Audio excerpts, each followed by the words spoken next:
This is the corridor. You can see this is the dining here. Dining here.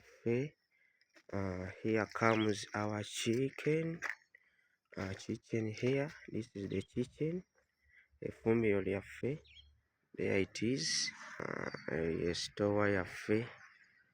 As you can see, this is one of the bedrooms.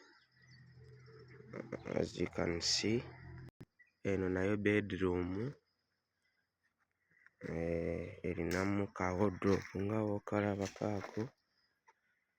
Ka wardrobe kaffe.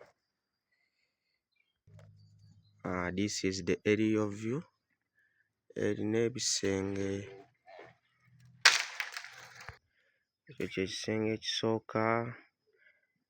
Olwo lukuubo, kino kisenge kyakubiri. Wali ddiiro. Erina ebisenge bisatu. Dining, efumbiro, store. Aerial view y'ennyumba eno. Nga bw'ogiraba awo aerial view.